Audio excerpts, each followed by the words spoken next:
안녕하세요. 세상을 미소로 바라보는 헤드헌터 관조입니다. 오늘 알아보자에서 알아볼 직업은 바로 전략기획입니다. 전략. 전략기획이 어떤 업무인지, 어떤 능력을 요구하는지, 전략기획적 업무로 취업하고 싶으시다면 어떤 것들을 준비해야 되는지, 그리고 가장 중요한 연봉은 어떻게 되는지 이 네 가지를 알아보도록 하겠습니다. 바로 시작하겠습니다. 우선 전략 기획은 어떤 것이냐? 전략 기획은 뭐랄까 요즘 MBTI로 따지면 파워 대문자 N이라고 할까요?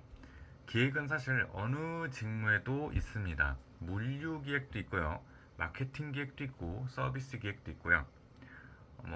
직무들을 청체적인 관점에서 바라보고 전략을 기획하는 게 전략 기획입니다. 그러니까 요런 각각의 포지션들에도 기획이 있는데 그걸 전체 총괄하는 기획이 전략 기획이라고 생각하시면 될 것 같습니다. 그러다 보니까 기본적으로 중견 이상의 기업에서 전략 기획팀이 있는 경우가 대부분입니다. 자, 아무래도 CEO부터 바로 밑에 있는 총괄 부서인 경우가 많은데, 애초에 기업 크기가 작으면 그냥 CEO 분들이 전부 하십니다. 그냥 인건비가 워낙 비싸잖아요. 근데 이제 크게 커지게 되면은 도저히 이제 그분 혼자서 컨트롤 할 수가 없으니까 생기는 부서라고 보시면 될 것 같습니다. 이 전략기획 부서에서는요, 회사의 운영 방향을 설정을 하고 이를 실행할 구체적인 계획을 세우는 역할을 합니다. 쉽게 말해 회사가 앞으로 나아가야 할 방향타를 잡아주는 직무입니다. 회사가 어떤 신사업에 투자를 할지, 어떤 시장에 진출을 할지, 인력과 자원은 어떻게 배분할지 등을 결정하는 중요한 의사결정을 지원을 합니다. 예를 들어서 회사가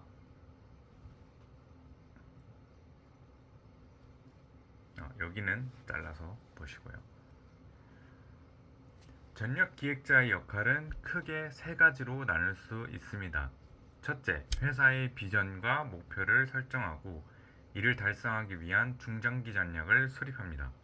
둘째, 각 부서가 이 목표를 달성할 수 있도록 조율하고 필요한 자원을 적재적소에 배치하는 역할을 합니다.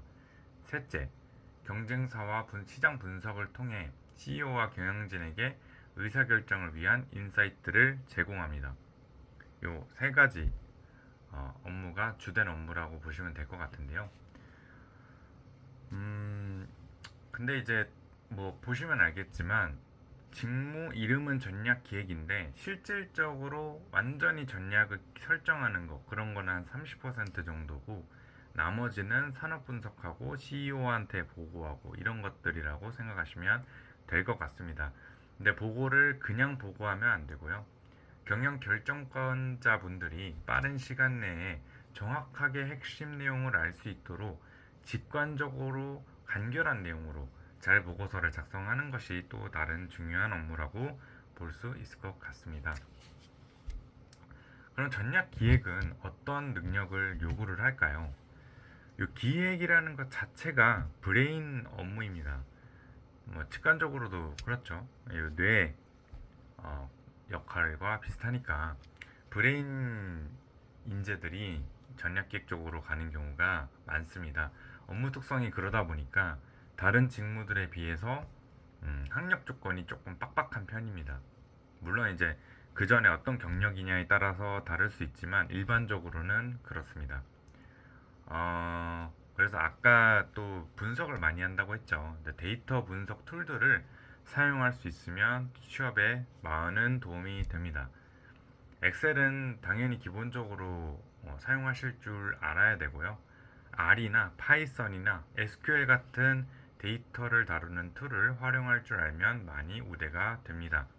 SQLD 같은 자격증이 있으면 금상첨화겠죠.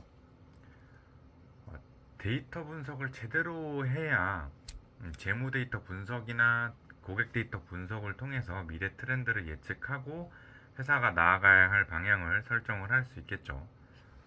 그리고 약간 추상적일 수 있지만 이 직무에서는 분석적이고 논리적인 사고와 문제 해결 능력이 대단히 중요합니다. 어느 직무가 안 그러겠냐마는 전략 기획 쪽은 특히나 더 중요합니다. 그래서 면접을 보실 때 내가 그런 능력을 가지고 있다라는 거를 경험을 통해서 경험을 풀어내시면서 직관적으로 좀 전달을 해 주셔야 합니다. 아마 경력자분들이 이직을 할 때는 어떻게 해야 좀 어필을 하실 수 있는지 좀 아실 텐데, 아무래도 신입으로 진입하시는 분들은 조금 궁금해 하실 것 같아요.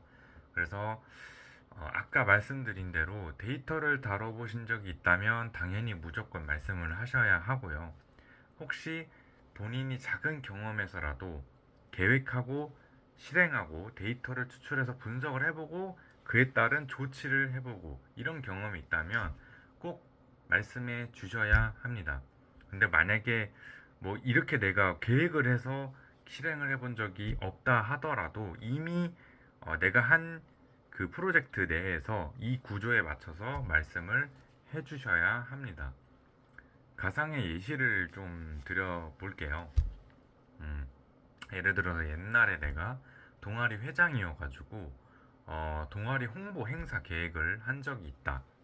그러면 첫 번째로 계획, 실행, 데이터 추출, 분석 후 조치 이렇게 말씀드릴 수 있다고 했잖아요. 저는 목표 음, 동아리 홍보를 위해서 신규 회원 30명을 모집하려고 한 적이 있습니다. 그래서 학생들의 관심사를 분석하기 위해 온라인 설문조사를 실시를 하였고, 이를 바탕으로 오프라인 행사와 SNS 홍보 전략을 세운 경험이 있습니다. 그 다음 실행으로 넘어가죠. 학교 SNS 커뮤니티에 홍보 포스터를 게시를 했고, 오프라인 부스를 통해서 학생들과 소통하면서 가입을 유도를 했습니다. 또한 SNS 이벤트로 참여 유도를 강화를 했었습니다. 그 다음에 이제 데이터 추출을 했던 또 경험을 보여주는 겁니다. 행사 진행 중에 실시간 팔로워 수와 참가자 데이터 수를 계속해서 수집하고 추적했으며, 그걸 확인한 결과 초기 예상보다 낮은 참여율이 이루어지고 있다는 것을 확인했습니다. 이렇게 수집한 데이터를 또 다시 한번 분석을 해본 결과 주중 시간대에 충분한 홍보가 도달되지 못했다는 문제를 파악을 했습니다. 특히 오프라인 홍보 쪽에서 부족한 점을 발견할 수 있었습니다. 그 다음 마지막으로 조치한 내용을 말씀을 해주셔야 됩니다.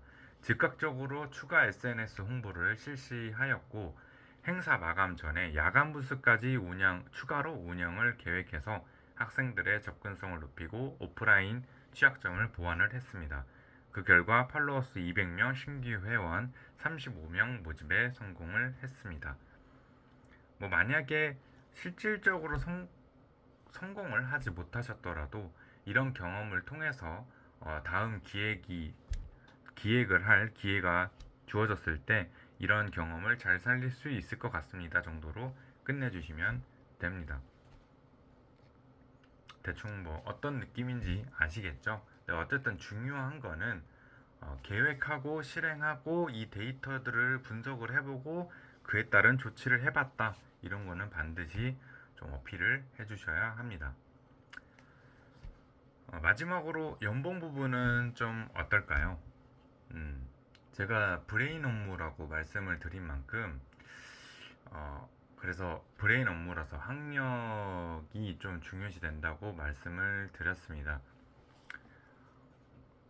그래서 보통 그러다 보니까 좀 빡빡한 편인 만큼 그만큼 연봉도 좀 높은 편입니다. 보통 문과 직무에 비해서 한 1.5배에서 2배 정도 차이가 난다고 하네요. 다만 이제 깐깐한 CEO나 혹은 총괄 임원분들 바로 밑에서 일을 해야 되다 보니까 그만큼 할 일도 많고 스트레스도 많다고 합니다. 무엇보다 제가 봤을 때는 학력 같은 것들은 당장 노력해서 바꾸기가 조금 어렵다 보니까 확실히 취직은 좀 제한적이다라고 말씀을 드릴 수 있을 것 같습니다. 이상 전략 기획 직무에 대해서 알아봤습니다. 도움이 되셨다면 구독과 좋아요 꼭 부탁드립니다. 그럼 저는 또 다른 직업 세계 이야기로 돌아오도록 하겠습니다. 감사합니다.